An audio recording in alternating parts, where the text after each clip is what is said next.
"The deed was signed yesterday," Rachel said, holding the keys up high like a trophy. "This house is mine now." Her voice cut through the living room with that confidence that only people who think they've already won have. My son Edward was by her side, a tape measure in his hands, measuring the space where they would put their new furniture for my house, for the house I bought with my own 2 hands in 1997 when I sold my parents' ranch and started from scratch in this city I didn't know. But they didn't know that, or they pretended not to know. Rachel walked through the living room like she was breaking in new expensive shoes. She touched the walls, the curtains. She moved the picture frames with 2 fingers, as if the dust of my life bothered her. "The gray sofa I saw at the store will go here," she said, "and over there a modern floor lamp. This all has to change, Edward. This looks like something from the 80s. She glanced at me, with that thin smile she used when she wanted to hurt me without raising her voice. "You should start packing your things, Olivia. The movers are coming on Monday. We'll find you something small, don't worry. Something more your age." Edward said nothing. He just measured. He just nodded. He just avoided my eyes. My son. The boy I carried in my arms up these very stairs when he had a fever. The one who cried in my lap when his father died. Now he held a tape measure and measured the space where I no longer fit. I swallowed hard. I wasn't going to cry in front of her. I wouldn't give her that satisfaction. Rachel took out her phone and started taking pictures. "For the interior designer," she explained, "we want this to be flawless. A house like this deserves a complete renovation." She stopped in front of the big window, the one overlooking the park, the one I've cleaned every Saturday for 28 years. "I'm going to put big plants here," she said, "the kind you see in magazines. And maybe change the windows. These are very old." I felt a lump in my throat, but I didn't move from my chair. I was sitting in the armchair where my husband read the newspaper every morning, where my daughter Christine did her homework before she left to study abroad, where I sewed, where I cried, where I prayed. Rachel wanted to erase it all. She wanted to turn my history into a catalog photo. Edward rolled up the tape measure and walked over to his wife. "Do you think we should change the floor too?" he asked. Rachel nodded. "Obviously, this wood floor is all scratched. We're going to put in white porcelain tile. Modern, clean." I stared at the scratches on the floor. Everyone had a story. That one, from when Edward dragged his new bicycle through the house. That other one, from when the pot of Christmas stew fell. Rachel wanted to cover my memories with white porcelain. "And you? Olivia, do you have family you can stay with?" Rachel asked without looking at me. "Because we really don't want this to be awkward for anyone. Edward and I need our space. We're a young family. We need privacy." A young family. As if I were an old piece of furniture, cluttering up her modern decoration, as if being 65 made me invisible, expendable. Edward finally looked at me. "Mom, this is for the best. The house is too big for you alone. You're always complaining about the stairs. And Rachel is right, we need our space. Besides, it's all settled. The deed is signed. It's legal." His voice sounded rehearsed, like he had repeated those words in the mirror until they sounded convincing. But I knew my son. I knew that way he blinked when he was lying, that almost invisible tremor in his jaw. Rachel went back to walking through the room, marking spots for furniture with masking tape. Was she talking to herself? Or maybe to Edward? I don't know. I stopped listening to her, my eyes fixed on the shelf where I kept the photos. My wedding, Edward's first day of school, Christine's graduation, my husband and I in front of the ranch, the day we sold it. All those photos were going to end up in a box, in a small room, somewhere Rachel considered appropriate for me. Then the doorbell rang, a long, insistent sound. Rachel frowned. "Who is it now?" she muttered, annoyed. Edward went to the door. I didn't move. I just waited. Something inside me, something small but firm, told me that doorbell was no accident, that something was about to change. I didn't know what, but I felt it, like when the air gets heavy before a storm. Edward opened the door, and I saw Mr. Morris, the building manager, tall, with his leather briefcase under his arm, with that seriousness he always had. "Good afternoon," he said in a firm voice. "I'm looking for Mrs. Rachel Salazar." Rachel walked over, still holding her phone. With that smile she used to impress people. "Yes, that's me. Is there a problem with the building?" Morris came in without smiling. He took a folder from his briefcase. "I have to inform you of something urgent, ma'am." "About the property?" Rachel laughed, a sharp, nervous sound. "I think there's a mistake, sir. I bought this property. I have the deed. Everything is in order." Morris opened the folder and took out several documents. He placed them on the coffee table. The table I had varnished 3 times in 28 years. "That is precisely the reason for my visit," he said. "The deed you have is fraudulent." The silence was immediate, absolute, as if someone had muted the world. Rachel's tape measure fell to the floor with a dry clatter. Edward froze by the door. Morris looked at me, and in his eyes I saw something I didn't expect: respect. "Mrs. Olivia," he continued, "you are the legitimate owner of this property since 1997. I have all the documents right here to prove it. Original deed, tax payments, utilities in your name, everything."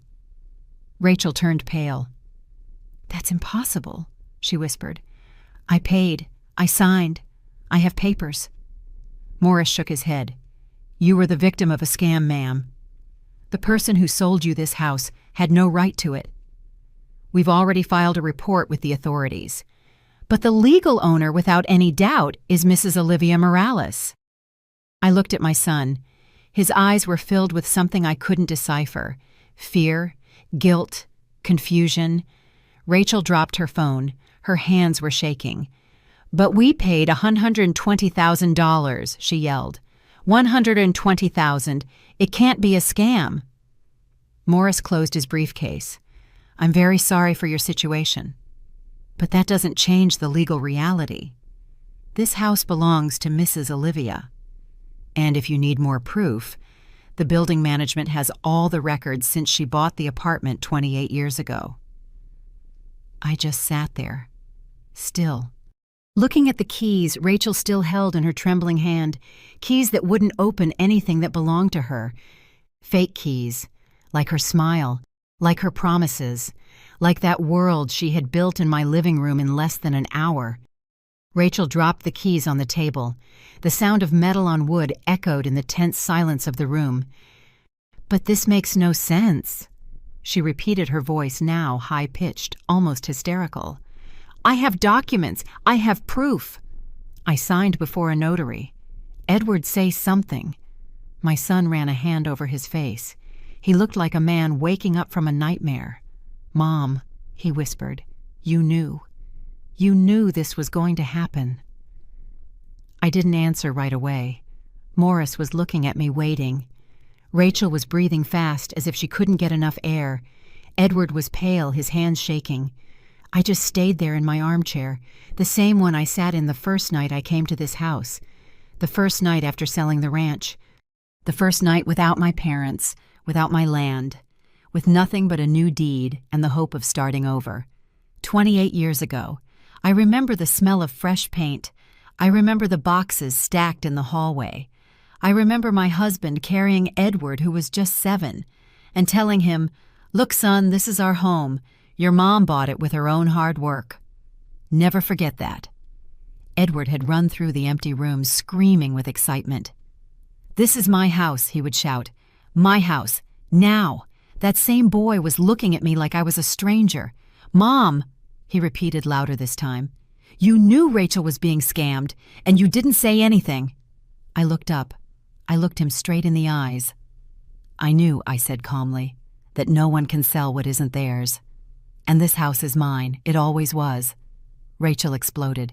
"You knew, and you let us spend $120,000. You are a cruel old woman, a manipulator." "Edward, your mother set a trap for us." Morris raised his hand, interrupting her. "Ma'am, control yourself. Mrs. Olivia has no responsibility for your bad business deal. You didn't verify the property. You didn't investigate. You didn't check with the building management. We have all the records. If you had just asked, we would have told you the truth from day one." Edward sank into a chair. He buried his head in his hands. Rachel started pacing like a caged animal. "This is absurd," she kept saying. "Absurd. I'm going to sue. I'm going to get my money back. Someone is going to pay for this." Morris took another paper from his briefcase. "We've already filed a report with the district attorney," he informed them. "The person who sold you this property used false documents.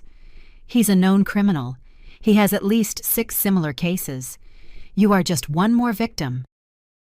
Rachel collapsed onto the sofa she wanted to replace, the sofa where my husband died 5 years ago while taking a nap. I was in the kitchen making coffee.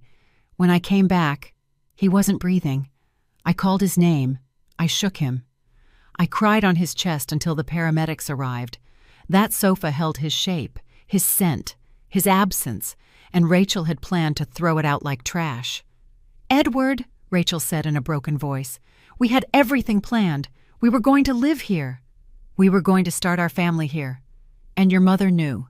She knew, and she didn't say a word." My son lifted his head. His eyes were red. "Mom, why didn't you stop us?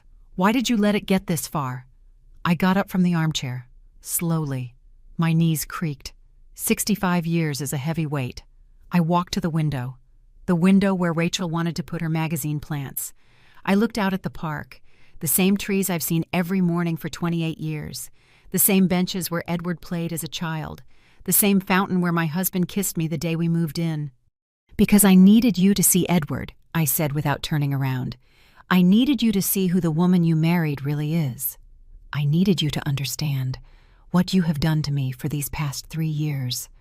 The silence behind me was dense, heavy. I turned around. I looked at both of them. 3 years, I repeated. 3 years since you got married.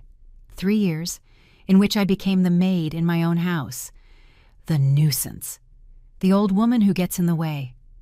Rachel opened her mouth to speak, but I raised my hand. "No," I said. "Now the owner of this house is speaking. The one who paid for every brick. The one who cleaned every corner. The one who cried in every room." Morris took a step back, giving me space. Edward stared at me with wide eyes, as if he didn't recognize me. "I remember the day you brought Rachel to meet me," I continued. "She showed up in a green dress, high heels, expensive perfume. She shook my hand like she was touching something dirty. I remember she asked why I still lived here, why I hadn't moved into a nursing home. You laughed, Edward. You said it was a joke, but I saw her eyes, and I knew." "Mom, that's not fair," Edward started. "Not fair," I yelled. "What's not fair is that you asked me to cook for your dinner parties, while Rachel took credit for cooking everything. What's not fair is that you sent me to bed early when your friends came over, because my presence made them uncomfortable. What's not fair is that you forgot my birthday 3 years in a row, but you celebrated hers with a mariachi band and a 3-tiered cake." Edward turned pale. Rachel stared at the floor. Morris awkwardly checked his documents. I could feel my heart pounding in my ears. 28 years of silence were breaking. 28 years of swallowing humiliation, of pretending it didn't hurt, of being invisible in my own home. "And today," I continued, "today you came here with a fake deed, with keys that open nothing, with plans to erase me, to turn my life into modern decor, into white porcelain." I walked to the table where Morris had left the documents. I touched them. Thick paper. Official. Real. "I bought this house with the money from my parents' ranch," I said. $180,000. Everything they had, everything they left me. I sold it to come to this city, to give my family a better life.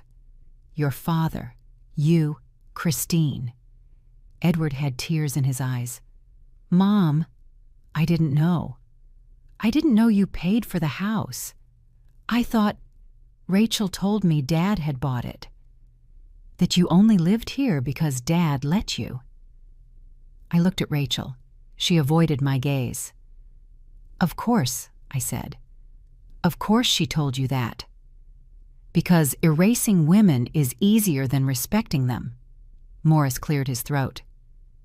"Mrs. Olivia, I need you to sign these documents. They are to ratify your ownership and to confirm that you never authorized any sale." I took the pen he offered. I signed. My hand did not tremble, not once. Rachel shot up from the sofa, as if pulled by a spring. "This can't be happening," she said. Her voice was now a desperate shriek. "Edward, do something, call someone. Call the lawyer. This has to be illegal. There has to be something we can do." My son fumbled for his phone with shaking hands, but Morris shook his head. "You can call whoever you want, ma'am. The facts are not going to change. This property is registered in Olivia Morales' name since 1997. She is current on all her payments, taxes, utilities, maintenance. Everything. There is absolutely nothing you can do legally." Rachel pointed a finger at me, accusing. "You knew. You knew from the beginning that man was a scammer. And you let us sign. You let us pay. That's complicity. That's fraud. I'm going to sue you. I'm going to ruin you." I crossed my arms.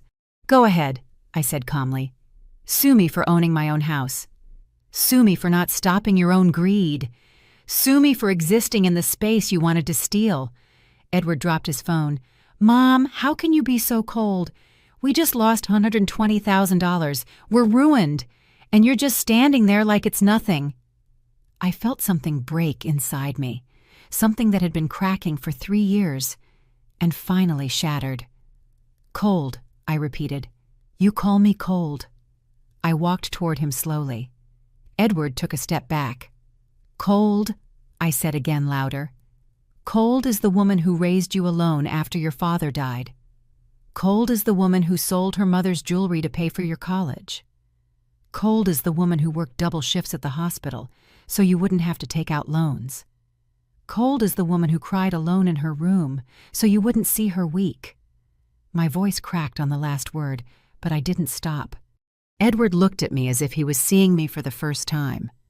"I gave you everything," I continued. "Everything. And when you married her, when you brought her here to live, I accepted it. I smiled. I said, 'Welcome,' because I thought my son had chosen well, that he had found a partner, a family. But what you found was a woman who only saw this house. She only saw what she could take." "That's not true," Rachel screamed. "I love Edward. I married him for love. Not for his house, not for his money." I laughed, a dry, humorless sound.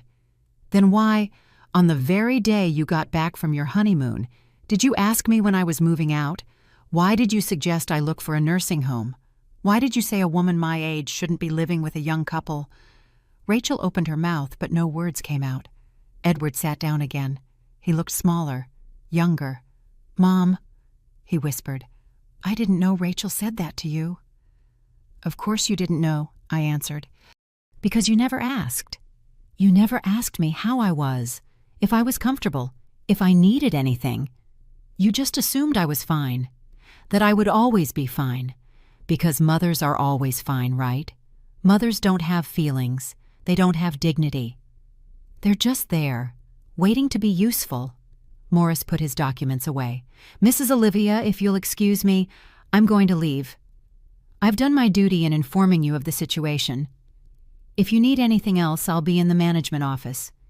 And if they," he pointed at Rachel and Edward, "try to cause you any problems, don't hesitate to call me. We have 24-hour security in the building." I nodded. "Thank you.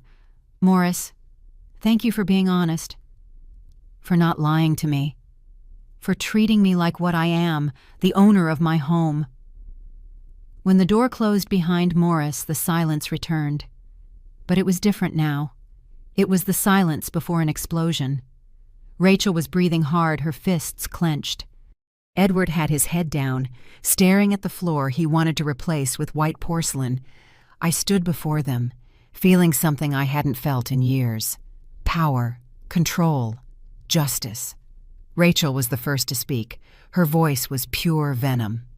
"You are a bitter old woman," she said, "a resentful woman who can't stand to see her son happy.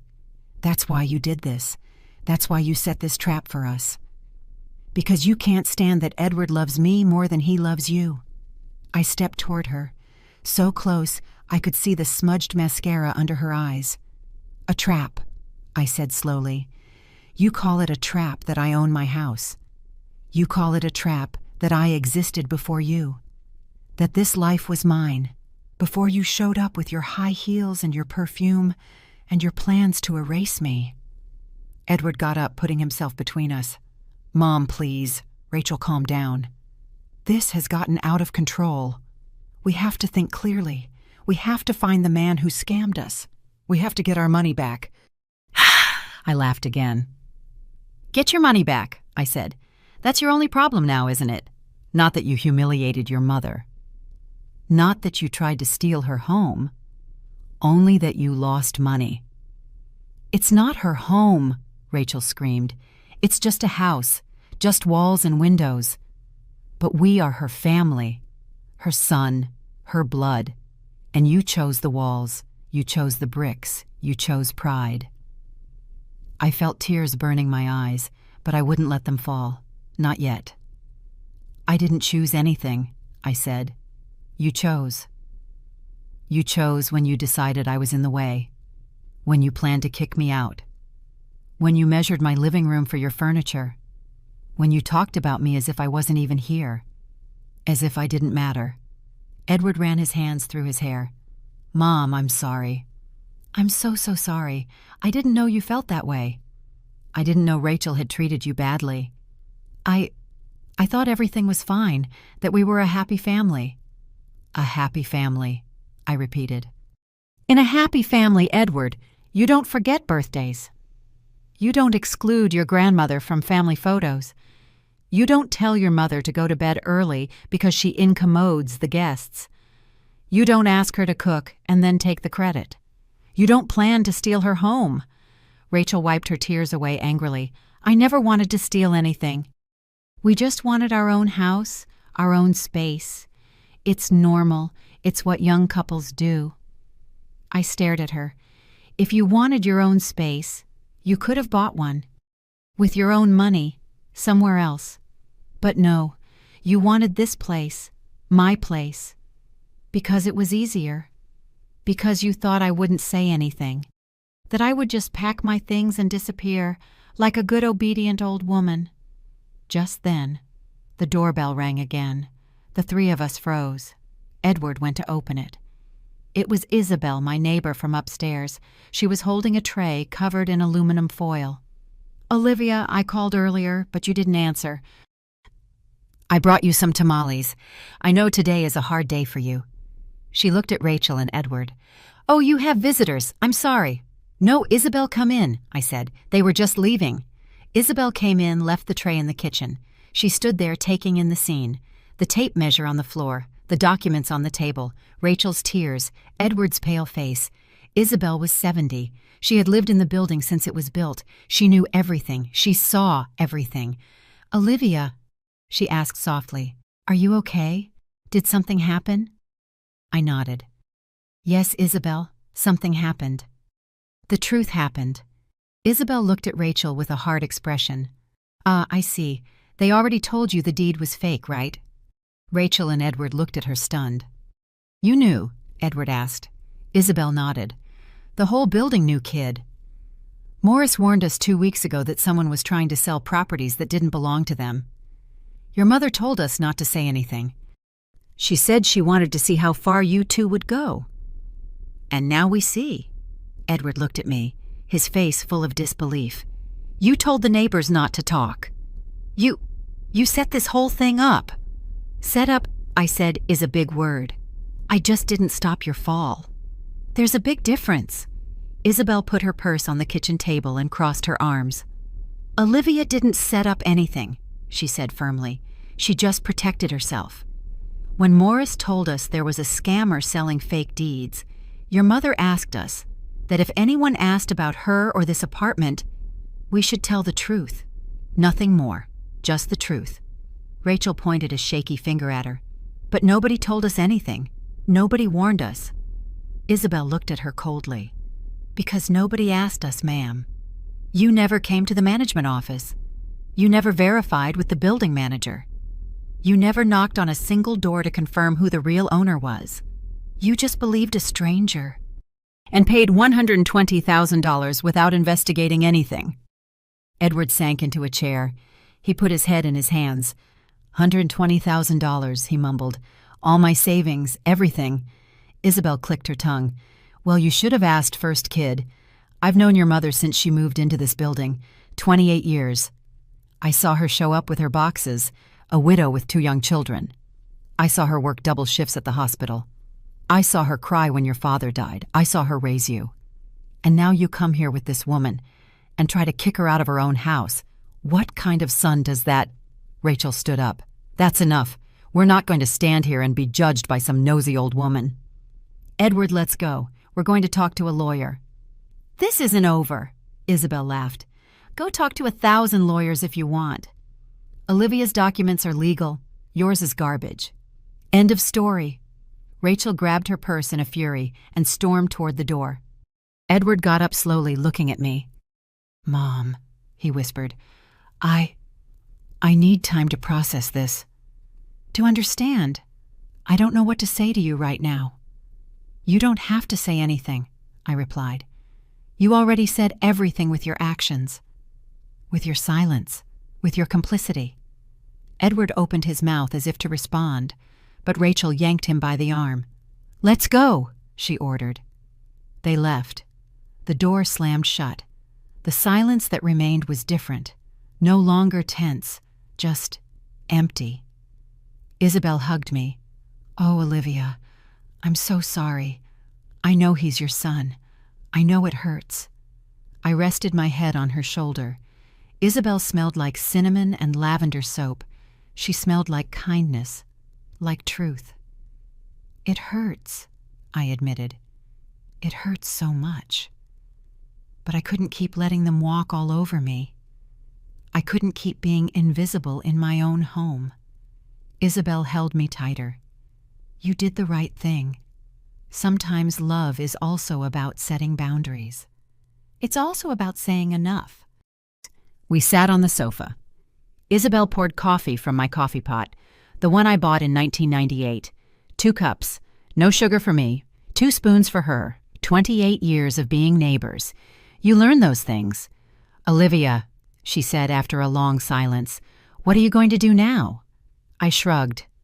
I don't know. I just know that this house is mine, that I'm not leaving, that I'm not going to let anyone take what's mine. Isabel nodded. Good, because this house has your history in every corner, and nobody has the right to erase it. We drank our coffee in silence. I could hear the clock on the wall, the clock my husband had hung on the very first day, the clock that had marked every second of our lives here, every joy, every sorrow, every moment. The next morning, I got a call. It was Elvira, the building's lawyer. Mrs. Olivia, I need you to come to my office. There are some documents you need to sign, and there's something else you need to know. I arrived at 10 in the morning. Elvira's office was full of files. I sat across from her desk. She pushed a folder toward me. Mrs. Olivia, we investigated your daughter-in-law's case further. The man who sold them the fake deed is named Leonardo Vargas. He has a record. He has scammed at least 15 families in the last 2 years. Always the same method. He forges deeds for properties that are occupied by elderly people. He tells naive buyers that the original owners are about to move, or that they're already dead. I felt a chill. So Rachel isn't the only victim. Elvira shook her head. No, but your case is different because you are here. You're alive. You have all your documents in order. In the other cases, some properties really did belong to deceased people, and the families didn't have clear paperwork. There were long lawsuits, evictions. It was terrible. I opened the folder. There were photos of Leonardo Vargas, a man in his 40s, well-dressed, kind smile, the kind of person you would trust. Elvira continued, The police already have a warrant for his arrest, but he fled. He's probably out of the country. The money your daughter-in-law paid is likely gone. It was transferred to overseas accounts. Lost. I closed the folder. So Rachel lost everything. Elvira nodded. I'm afraid so. Legally. You have no responsibility. You were not obligated to warn them. You did not participate in the fraud. Your only fault, if you can even call it that, was not stopping something that wasn't your responsibility to stop. I left Elvira's office with a weight in my chest. $120,000. All of my son's savings. Lost. Because of greed. Because of carelessness. Because of wanting something that didn't belong to them. But also because of my silence. Because of my decision not to warn them. To let them fall. I walked through the park in front of the building. The same trees, the same benches. I sat where I used to sit with my husband. I closed my eyes. I did the right thing. I wondered aloud. One part of me said yes. Another part whispered doubts. That night, while I was making dinner, I found something. I was putting away some plates when I saw a box in the back of the cabinet. A wooden box I hadn't opened in years. I took it down carefully. Inside were letters. Letters from my husband. He had written them during the months before he died, when he knew the cancer was winning, when he knew he would be leaving me alone. I picked one at random. It was dated 3 months before his death. My dearest Olivia, the letter said in his slanted handwriting. If you're reading this, it's because I'm not with you anymore. Forgive me for leaving you. Forgive me for not being able to stay with you longer. But I need you to know something important. This house is your fortress. You bought it. You paid for it. With your parents' money, with your sacrifice. Never let anyone tell you otherwise. Never let them take it from you. And if, someday, our children forget what you did for them, remind them. Not with anger, but with truth. The truth always wins, my love, always. Tears fell onto the paper, staining the old ink. My husband knew. He knew that someday I would need to remember. I would need strength. I kept reading. Olivia. The letter continued. I know you are strong. Stronger than you even know. You raised our children practically alone while I was sick. You worked until you were exhausted. You never complained. That strength doesn't leave you just because I'm gone. It's still there. Use it. Protect yourself. Because people forget. Even children forget. Not out of malice, but out of distraction. Out of selfishness. Your job is to remind them who you are. Not with sweet words, but with clear boundaries. I folded the letter carefully. My husband had left me more than just memories. He had left me permission to be strong. To defend myself, to not disappear. I opened another letter. This one was shorter. Olivia, if anyone tries to take this house from you, fight. It doesn't matter who it is. It doesn't matter if it's family. The house isn't just bricks. It's your dignity. It's your history. It's the proof that you existed, that you worked, that you loved. Don't give it up. Ever. I put the letters back in the box. I placed it on my nightstand, where I could see it every morning, every night, where it would remind me why I had done what I did, why I had let Edward and Rachel fall into the trap, not out of cruelty, but out of necessity, out of survival, out of justice. The next day, Edward showed up, alone. He rang the doorbell at noon. I opened the door and found him looking haggard, deep, dark circles under his eyes, unshaven, wrinkled clothes. "Mom," he said in a hoarse voice, "can I come in?" I stepped aside. "I'm not staying long. I need to talk to you." I let him in. I didn't offer coffee. I didn't offer a seat. I just waited, standing in the middle of the living room. Edward walked to the window, the same window where Rachel had planned to put her magazine plants. "Rachel left," he said without looking at me. "She went to her mother's house. She says she can't look at me right now. She says this is all my fault for not verifying the property, for trusting the seller, for not asking you." I waited. I said nothing. Edward turned to me. "You were right, Mom, about everything. Rachel only wanted the house. She never respected you. And I was a coward, an idiot, a bad son." His voice broke. Edward sank onto the sofa, the same sofa where his father had died, where I had cried, where we had been a family before Rachel came to redecorate everything. "I lost everything, Mom," he whispered. "Everything. $120,000. My savings. My marriage. Your respect. Everything." I stood there, my arms crossed. "You didn't lose my respect, Edward. You gave it away. There's a difference." He looked up. His eyes were red, swollen. He had the look of a lost child, the child he had been, the child I had raised alone after his father got sick. "Mom, I don't know how all this happened," he said. "I don't know at what point I stopped seeing you, stopped hearing you."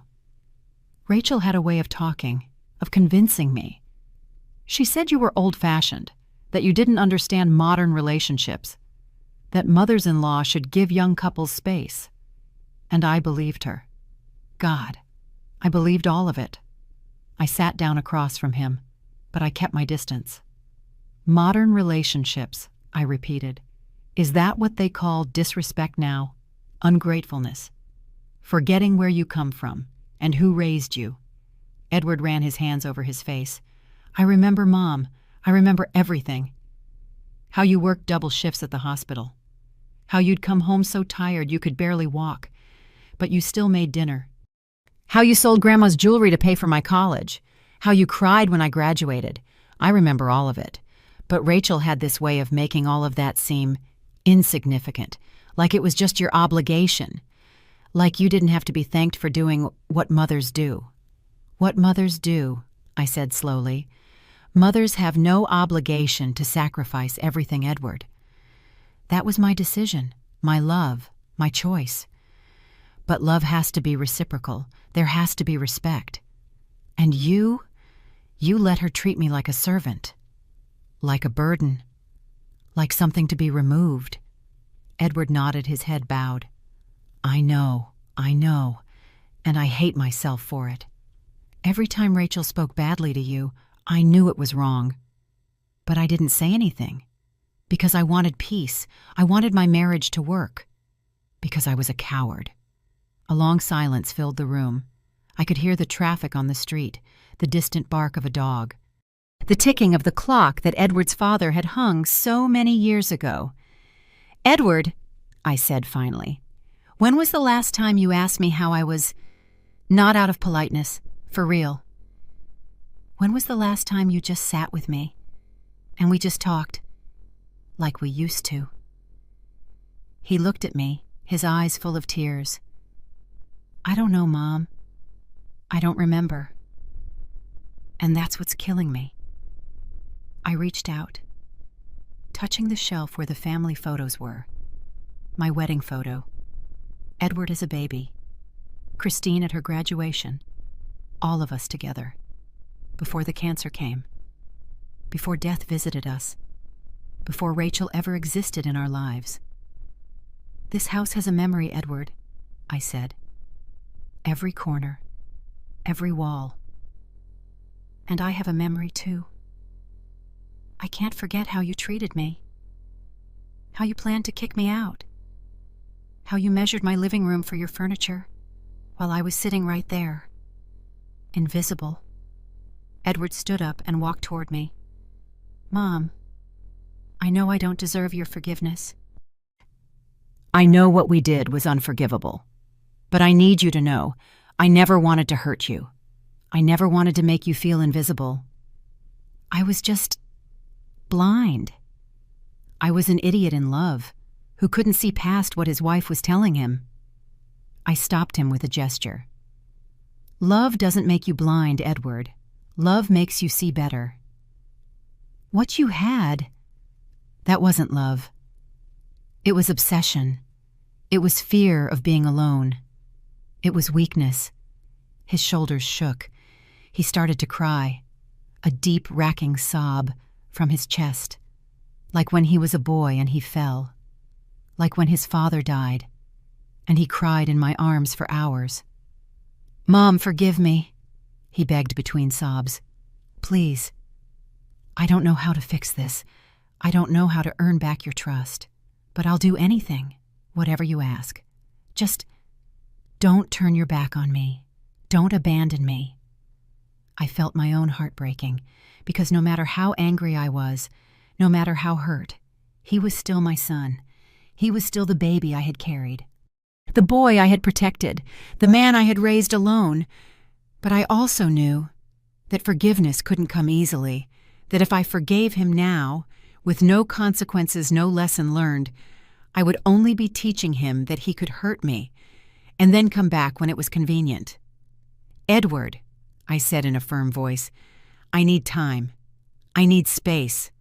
I need to process everything that happened. You can't just come here, cry, and expect everything to go back to the way it was. Because it's not going to be like it was. Ever. Something broke, and broken things are never the same, even if you glue them back together." Edward wiped his tears with the back of his hand. "I understand," he whispered. "I understand. I just needed you to know that I'm sorry, that I regret it, that I would give anything to go back in time and do things differently." He walked to the door slowly, as if every step hurt him. Before he left, he turned around one last time. "Mom, the house, it's full of your memories, of Dad, of us. Rachel was right about one thing. It's not just a house, it's your life. And I tried to take it from you. I don't know if you'll ever be able to forgive me for that." He left. The door closed softly. I stood in the middle of the living room, surrounded by silence and memory. I walked to my room. I opened the nightstand drawer. I took out the box with my husband's letters. I read one after another.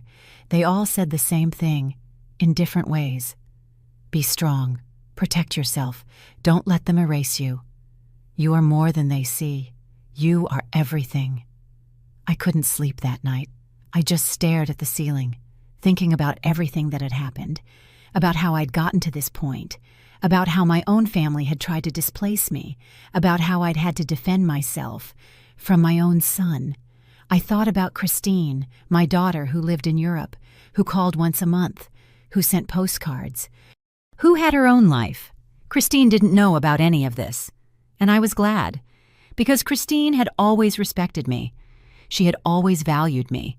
She had always seen me. At 3 a.m, I got up. I went to the kitchen. I made chamomile tea. I sat by the window. The city was asleep. The lights twinkled in the distance. I thought about all the nights I had spent just like this, alone, awake, thinking, worrying, planning, surviving. 65 years, a whole life, and I still had to fight for my place in the world. The next day, I called Elvira the lawyer. "I need to change my will," I told her. "I need to make sure this house is protected, that no one can take it from me, that when I die, it goes to who I decide, not to who assumes it belongs to them." Elvira scheduled me for that afternoon. We sat in her office. She took out forms, legal documents. "Mrs. Olivia," she asked, "is it clear who you want to leave the property to?" I nodded. "To my daughter Christine. And if she doesn't want it, I want it to be sold, and the money donated to a shelter for elderly women, victims of family abuse." Elvira raised her eyebrows. "That's a strong decision," she said. "Are you sure?" "Completely sure," I replied. "My son had his chance. He had years of chances. And he chose a woman who only saw this house as a prize. He chose silence over my dignity. Now, I choose." I signed the documents, every page, every line, with a steady hand, without a doubt. Elvira put them in a manila envelope. "It's registered," she said. "No one can change this without your authorization. And if anything happens to you, the will is executed automatically." I left the office feeling something strange, something like peace, but also sadness. Because protecting myself meant pulling away. It meant putting up walls where there used to be doors. It meant accepting that my family was not what I thought it was. That love wasn't unconditional, that even children could forget, could betray, could hurt. 3 weeks passed. Edward called every 2 days. I didn't answer. I let the calls go to voicemail. I listened to his messages later. "Mom, please. Mom, I need to talk to you. Mom, I miss you. Mom, forgive me." His voice, more broken each time, more desperate, but I wasn't ready. Not yet. Isabel came up to visit me every afternoon. She brought food. She brought company. She brought normalcy. "Olivia," she would tell me, "I know it hurts, but you did the right thing. Children need to learn that mothers have limits too, that they can also say, 'Enough.'" One day, while we were drinking coffee, she asked me something no one else had dared to ask. "Olivia, do you think Edward really changed? Or is he just scared because he lost everything?"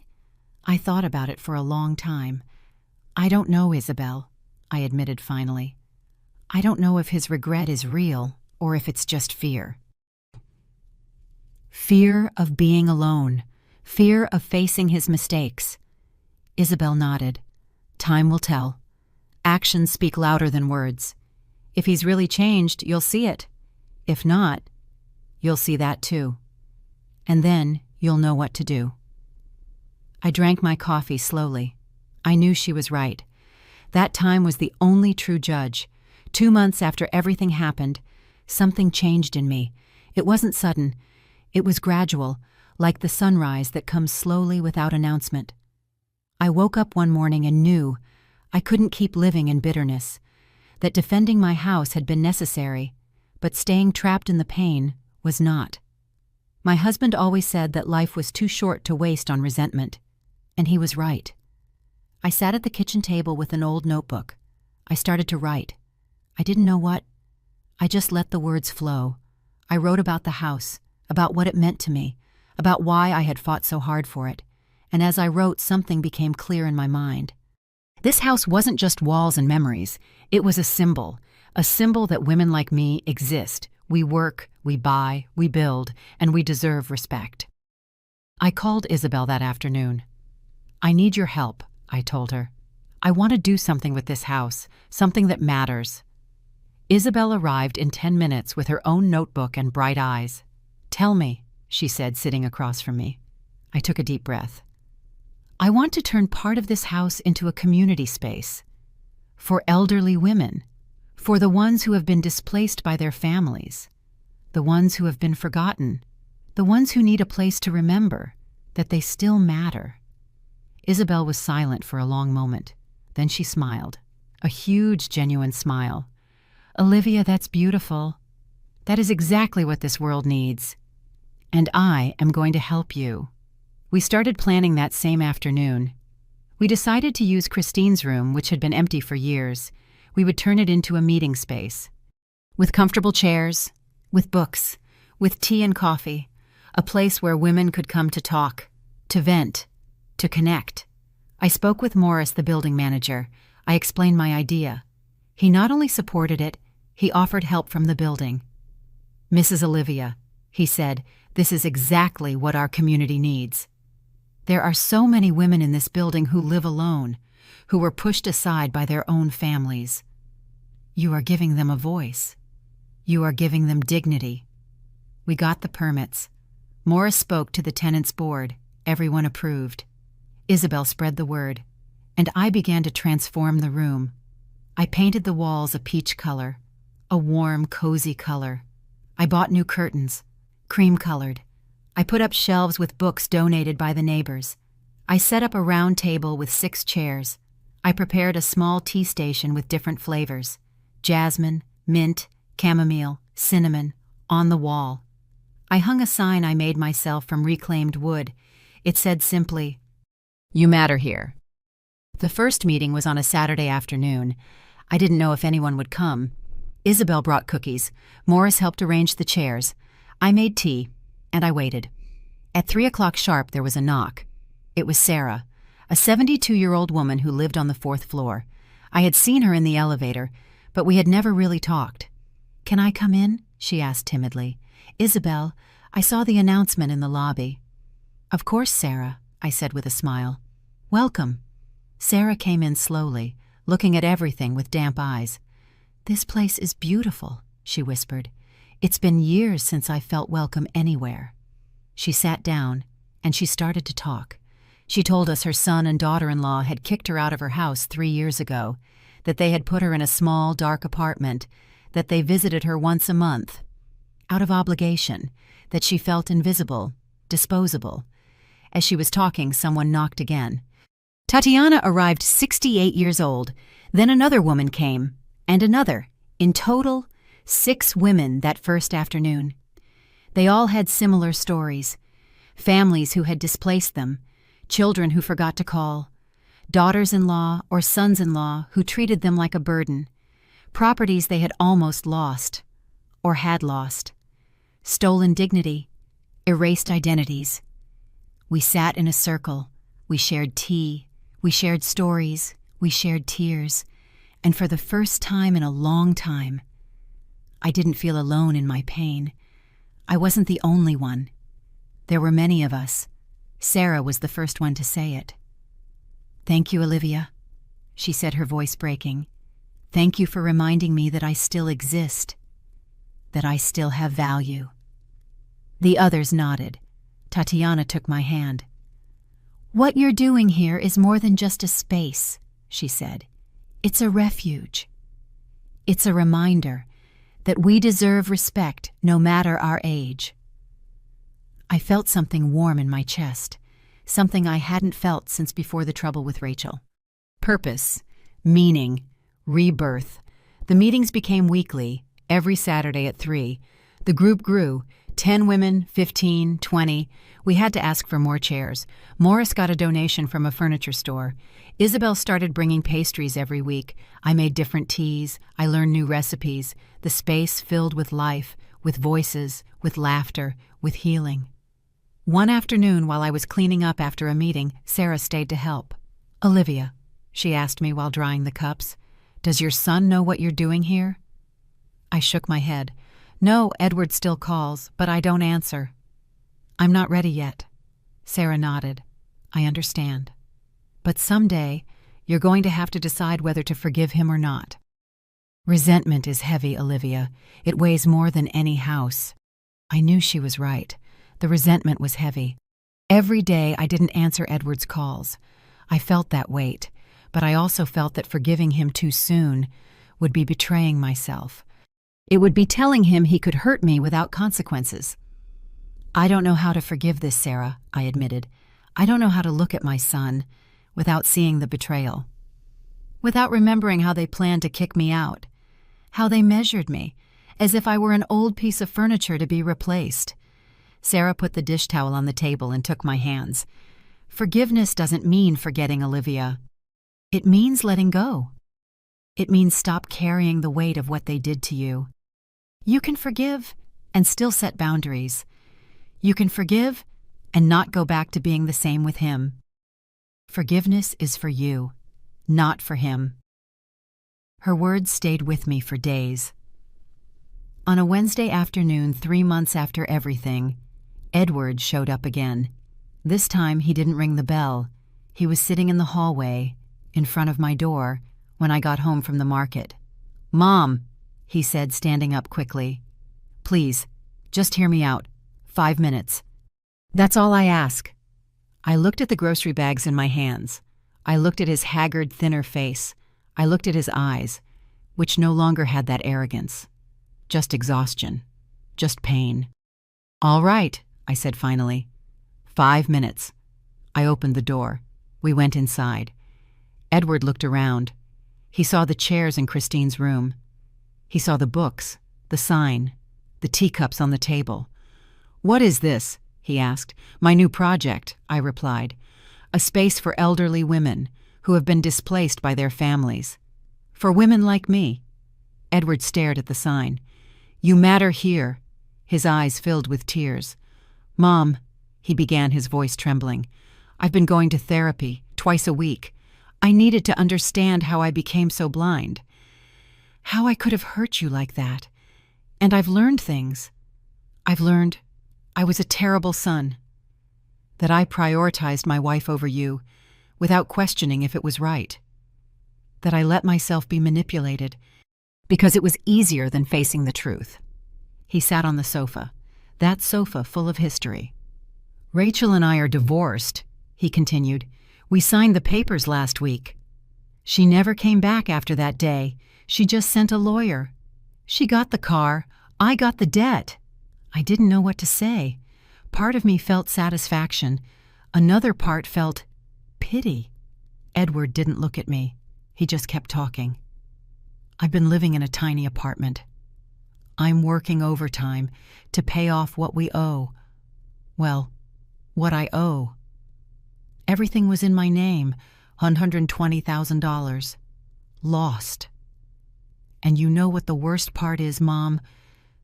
The worst part isn't the money. It's knowing that I lost you over this.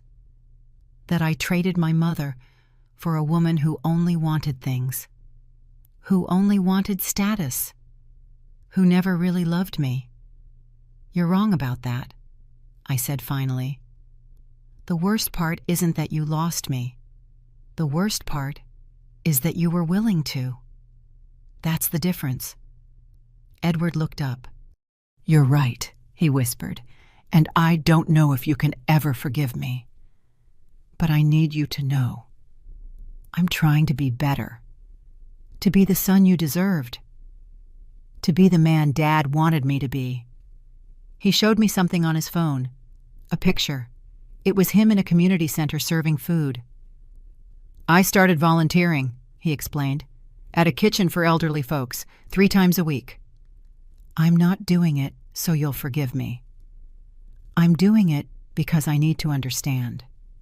I need to see elderly people as whole human beings, not as burdens, like I saw you.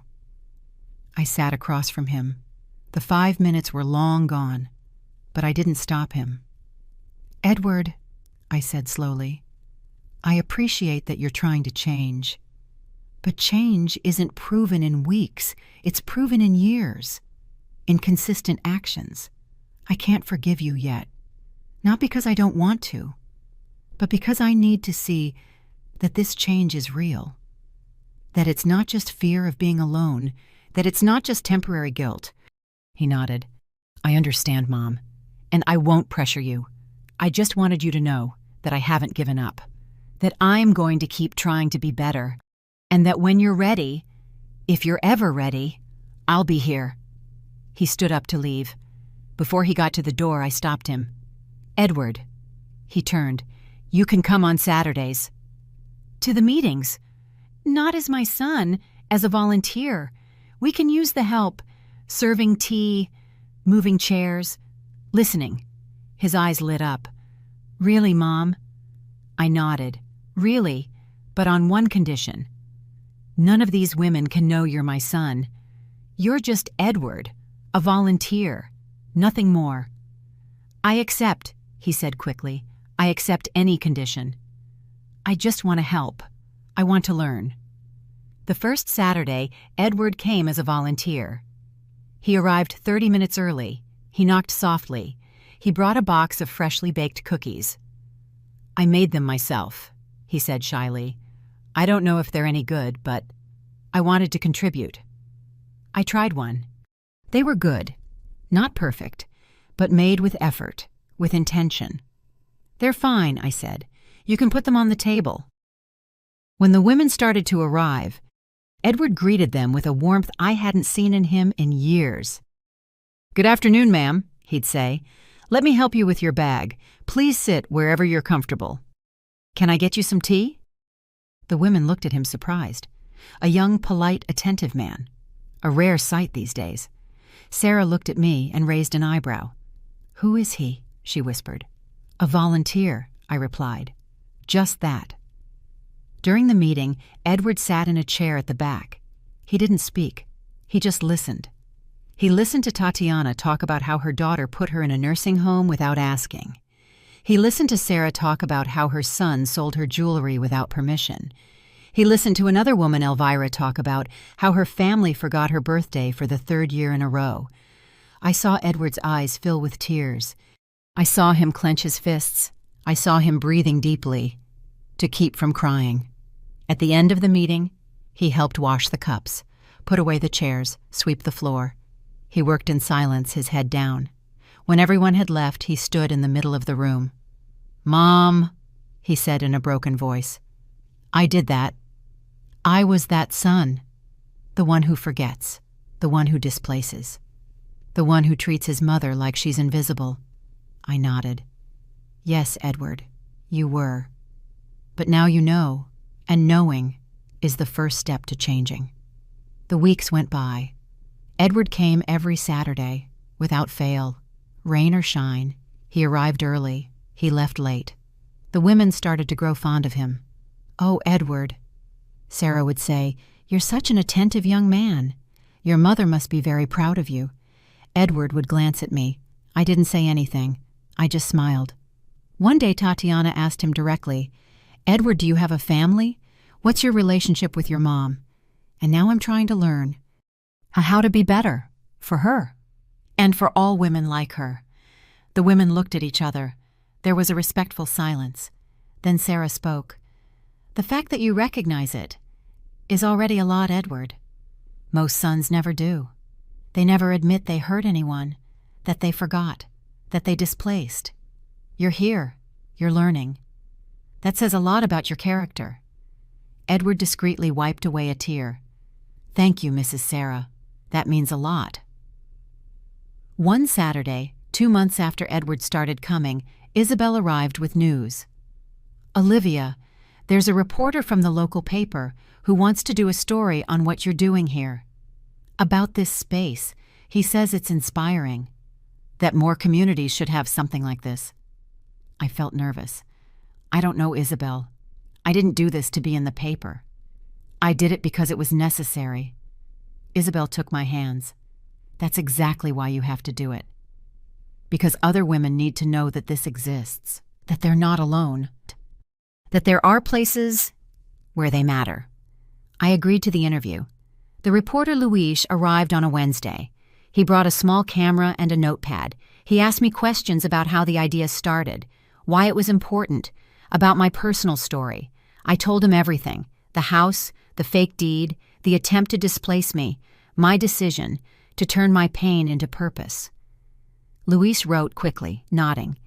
"Mrs. Olivia," he said at the end, "your story is going to resonate with thousands of people, especially with elderly women who are living through the same thing. You are giving them a voice." The article came out 2 weeks later. It took up a whole page. There were photos of the space, of the women in a circle, of the teacups, of me, smiling, next to the sign that said, "You matter here." The headline was, "The house they couldn't steal is now a refuge for others." I read the article 3 times. Luis had captured everything: the pain, the fight, the rebirth. At the end of the article, there was a quote from me that I didn't remember saying, but it was completely true. "Elderly women are not old furniture to be discarded. We are living libraries that deserve respect." After the article came out, everything changed. My phone wouldn't stop ringing. Women from all over the city called, asking if they could come, if they could be part of the group. Morris had to get us a bigger room in the building. The meetings grew, 30 women, 40, 50. We had to organize into 2 groups, one on Saturdays, one on Wednesdays. Edward kept coming, now to both meetings. He kept serving tea, kept listening, kept learning. One afternoon after a meeting, Sarah approached me. "Olivia, I need to tell you something. I know who Edward is. I saw the photo in the article, the one on your shelf. He's your son."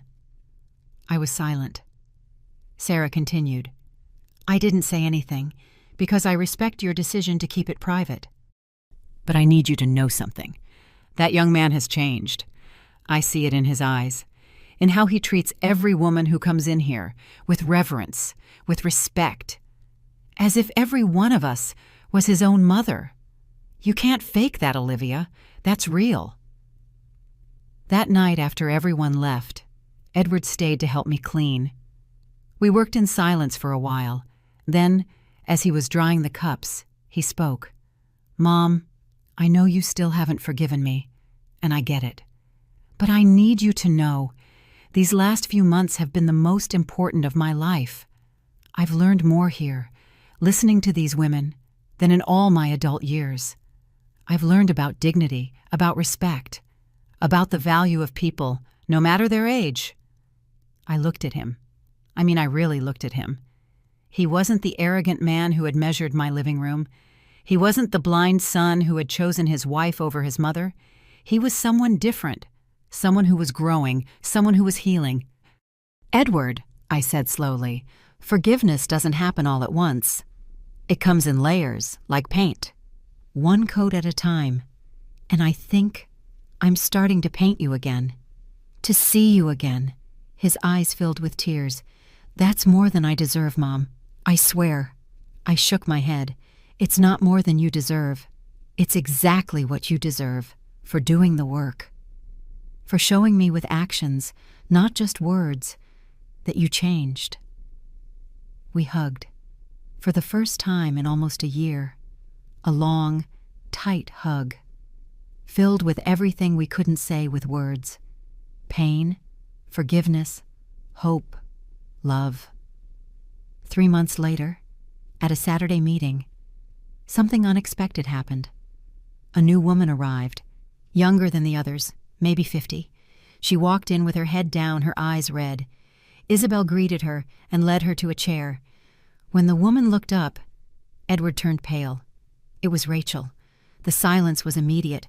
All the women looked from Edward to Rachel. I was frozen. Rachel's face was haggard, thinner, no makeup, none of that arrogance that used to define her. She started, her voice trembling. "I saw the article in the paper. I read about this place, about what you do here. And I thought maybe I needed to be here too." Sarah spoke first. "Everyone is welcome here," she said firmly. "No matter your past, no matter your mistakes. This is a healing space." Rachel nodded. "Thank you. I don't know if I have the right to be here, but I've lost everything. My marriage, my house, my dignity. And I realized that I was the villain in someone else's story. In Olivia's story." All eyes turned to me. The room was so quiet, I could hear my own heart. Rachel looked at me directly. "Mrs. Olivia," she said, "I don't expect your forgiveness. I don't deserve it. But I need you to know that I understand now. I understand what I did to you. I understand the pain I caused. And if I could go back in time, I would do everything differently." I stood there, looking at her.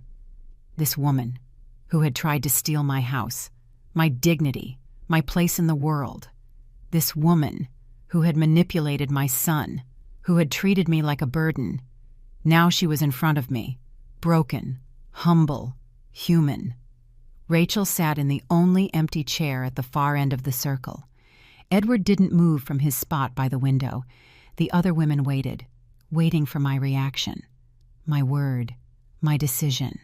Because this was my space, my refuge, and now the woman who had tried to destroy it was asking to come in. I took a deep breath. I looked at Sarah.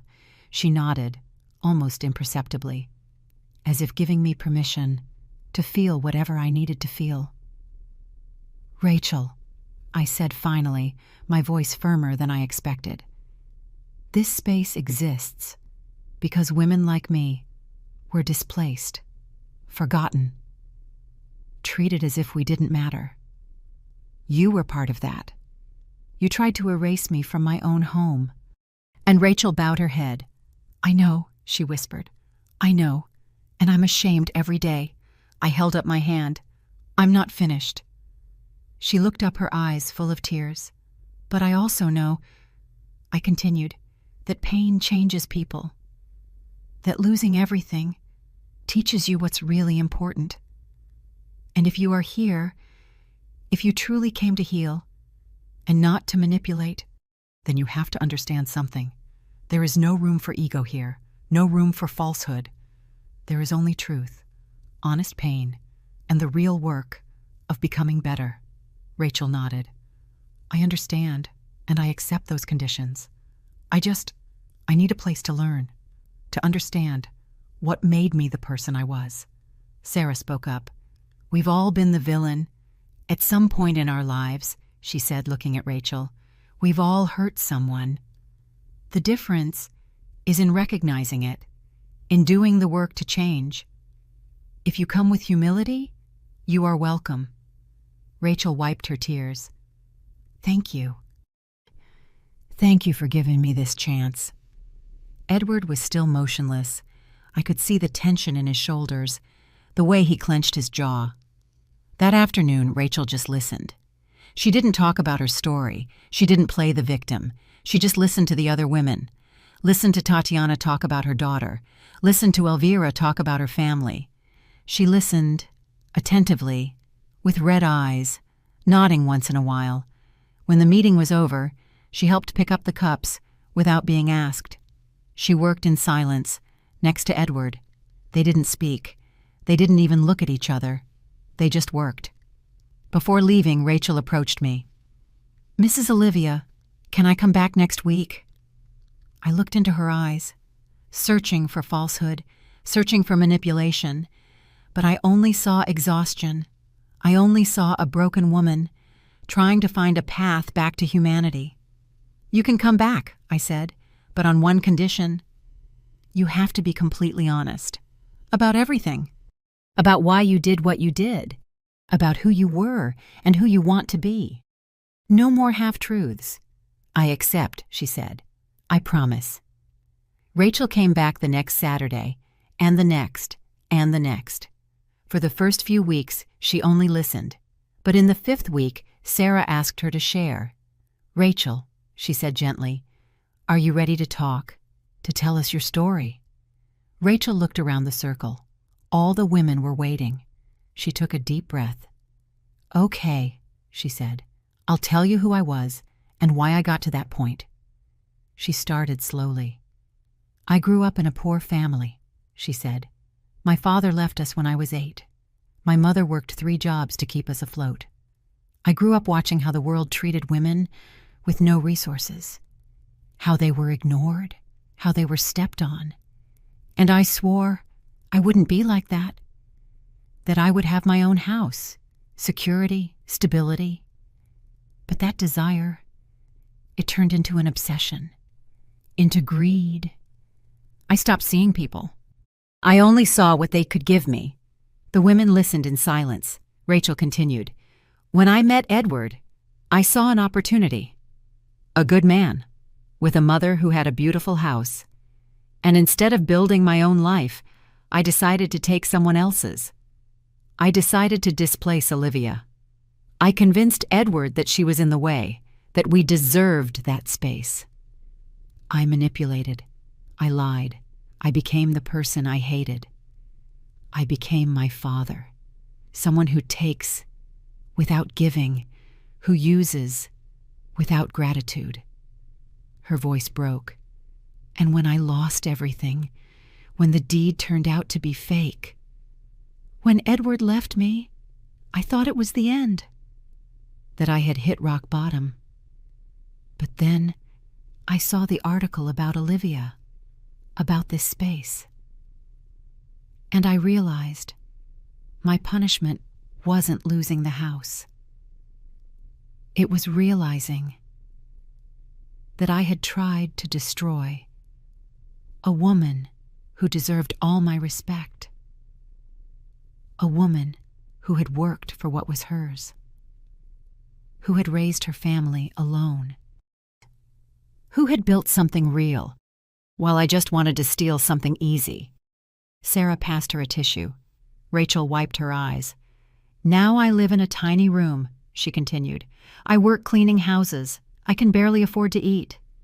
But for the first time in my life, I'm building something of my own, with my own hands, with my own effort. And it hurts. It hurts so much. But it's honest. It's real.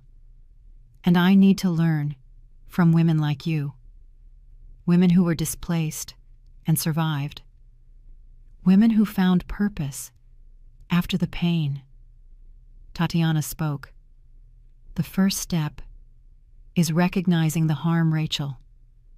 And you just did that. That takes courage.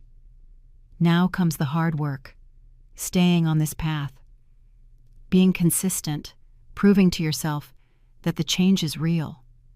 Rachel nodded. I'm willing. I'm willing to do whatever it takes. Isabel added something.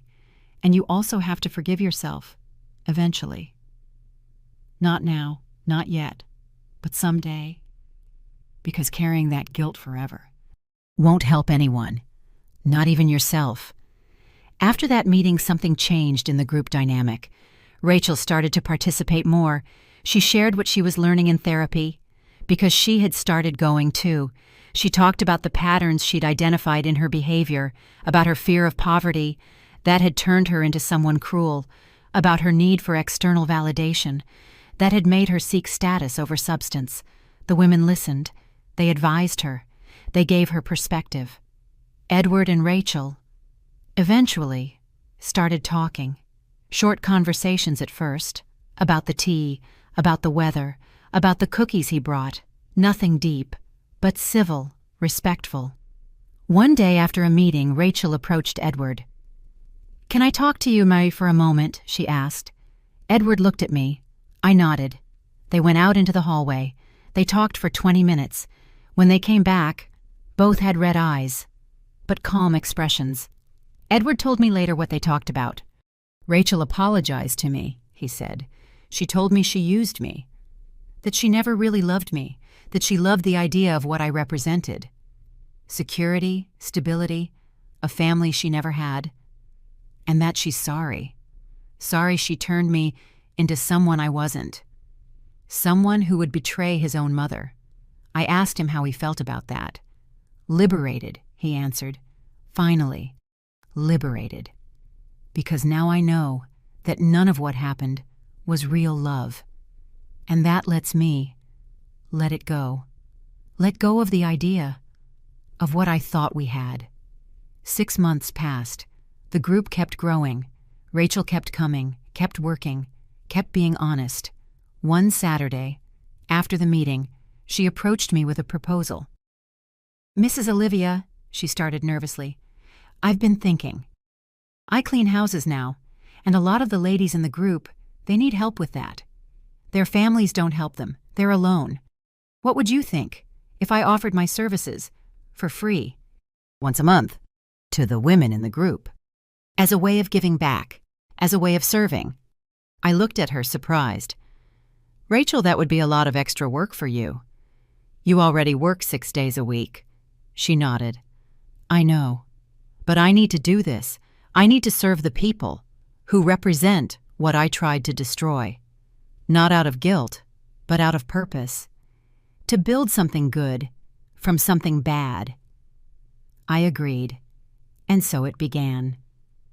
Rachel started cleaning the houses of the elderly women in the group, one every Saturday after the meetings. She did it for free, with dedication, with respect. The women were skeptical at first, but over time, they saw it was genuine, that there was no hidden agenda, just service, just redemption. Sarah was the first to say it out loud.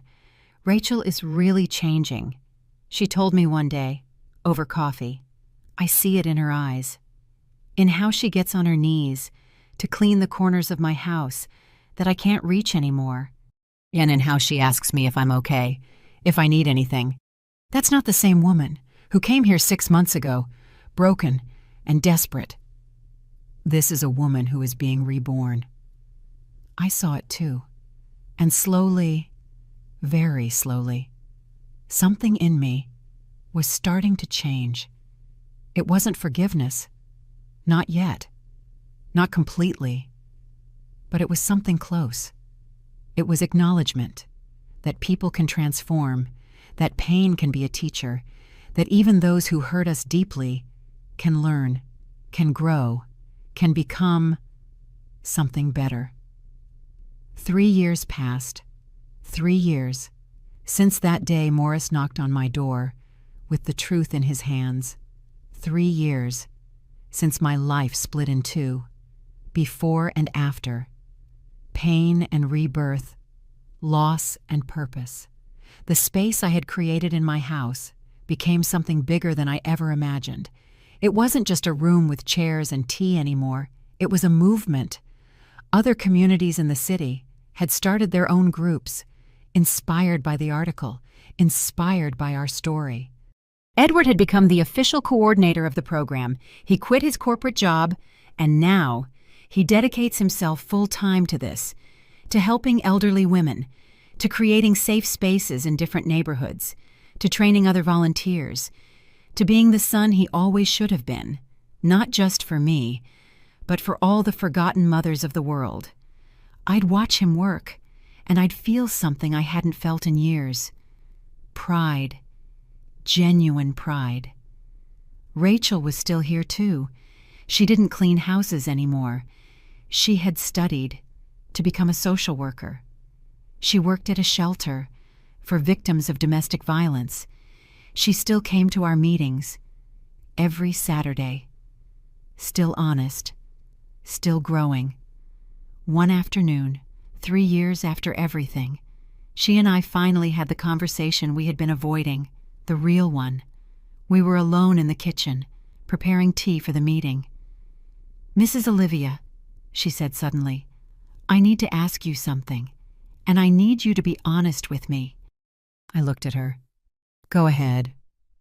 She took a deep breath. "Have you forgiven me? Have you really forgiven me? Or do you just tolerate me because I'm part of the group?" I was quiet for a long moment, thinking, searching for the truth in my own heart. At first, I admitted, I just tolerated you.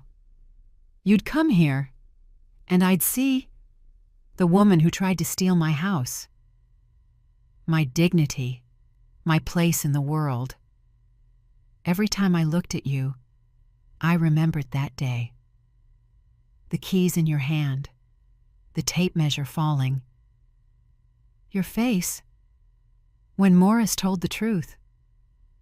Rachel nodded, tears in her eyes. I understand. I'm still that person. In your memory.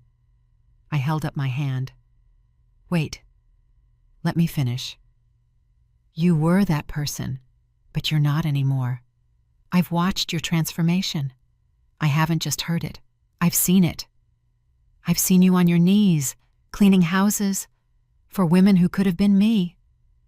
I've seen you cry when Sarah tells her story. I've seen you serve you without expecting anything in return. And you can't fake that, not for 3 years. That's real. That's genuine change. Rachel covered her face with her hands. I don't deserve your forgiveness. I don't deserve your kindness. I walked over to her. I pulled her hands away from her face. I looked at her directly. Rachel, forgiveness isn't something you deserve. It's something that's given, and I give it to you. Not because I forgot what you did, but because I saw who you became. And that woman deserves a second chance. We hugged. A long hug, full of years of pain, transformed into healing. That afternoon during the meeting, something special happened. Sarah announced she was moving in with her son, but not out of obligation. Her son had come to one of our meetings months ago. He had listened, he had learned, and he had apologized. Now, he wanted his mother to live with him, not as a burden, but as the respected matriarch. She always should have been. We all applauded. Sarah cried with happiness. Olivia, she told me, this wouldn't have happened without you.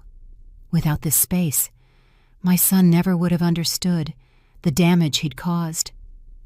Tatiana had news too. Her daughter had started therapy. After Tatiana shared the newspaper article with her, They had started to rebuild their relationship. Slowly, with honesty, with clear boundaries, but with love. One story after another, families healing, women reclaiming their dignity, all because, one day, I decided not to disappear. I decided to fight. I decided to turn my pain into something useful. At the end of the meeting, Edward took the floor. "I wanted to share something," he said. 3 years ago, I was the worst kind of son.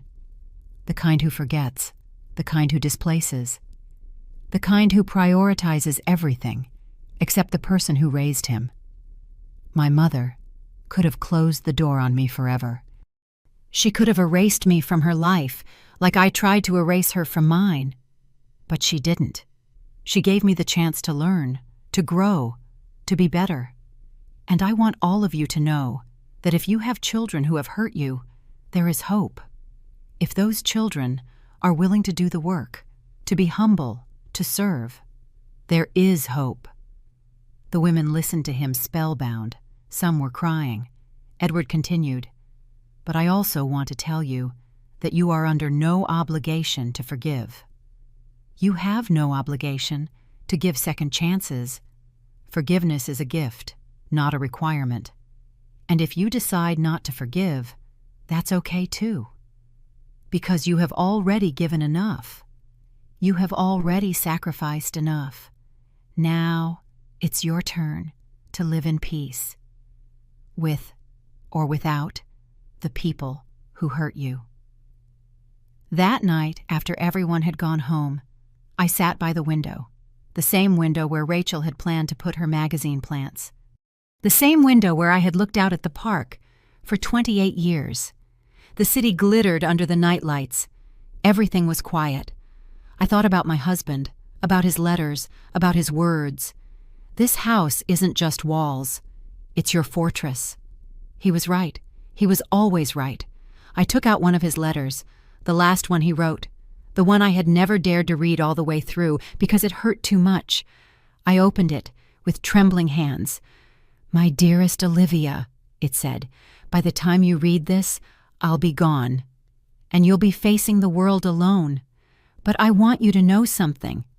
You are the strongest woman I have ever known, stronger than any storm, stronger than any loss. And if, someday, someone tries to make you small, remember this. You are not small. You are immense. You are a library of wisdom, a mountain of strength, an ocean of love. Don't let anyone reduce you, ever." Tears streamed down my face. I kept reading. "And if you manage to turn your pain into something beautiful, if you manage to take what hurts you and transform it into something that heals others, then you will have understood the secret to life. Legacy isn't a monument. It's a map. It's the path you leave for others to follow, so others can find their own strength, their own purpose, their own voice." I folded the letter carefully. I held it to my heart. My husband had seen my future before I had lived it. He had known I would find the way, that I would transform the pain, that I would leave a map. I stood up and walked through my house, the one I bought with my parents' money, the one I defended with my truth, the one I turned into a refuge. Every corner had a history, but it wasn't just a history of pain anymore. It was a history of rebirth. I passed the room that was now our meeting space. I saw the empty chairs waiting for the next Saturday. I saw the sign I had made myself. "You matter here." Those 3 words, had changed so many lives, including my own. Because by creating a space where other women mattered, I had remembered that I mattered too, that my life had value, that my story deserved to be told, that my existence was non-negotiable. I went out onto the balcony. The cool night air brushed my face. I looked up at the stars, the same stars. My husband and I used to watch together, the same stars that had witnessed my pain, my struggle, my victory. I closed my eyes and whispered, "I did it, my love. I took the pain and I turned it into purpose. I took the betrayal and I turned it into a lesson. I took the house they tried to steal and I turned it into a home for hundreds of women. I did it." The wind whispered back, as if he was answering me from somewhere far away. I opened my eyes. The city was still shining, life was still moving, and I was still here, standing. Strong, whole. I wasn't just Olivia, the woman who almost lost her house. I was Olivia, the woman who turned her fortress into a refuge, the woman who taught that forgiveness is powerful, but so are boundaries, the woman who proved that elderly women are not invisible. We are essential. I went back inside. I got ready for bed. But first, I wrote something in my journal, something I wanted to remember, something I wanted to leave for Christine, for Edward, for all the women who would come after. I wrote, "Justice doesn't shout, it arrives.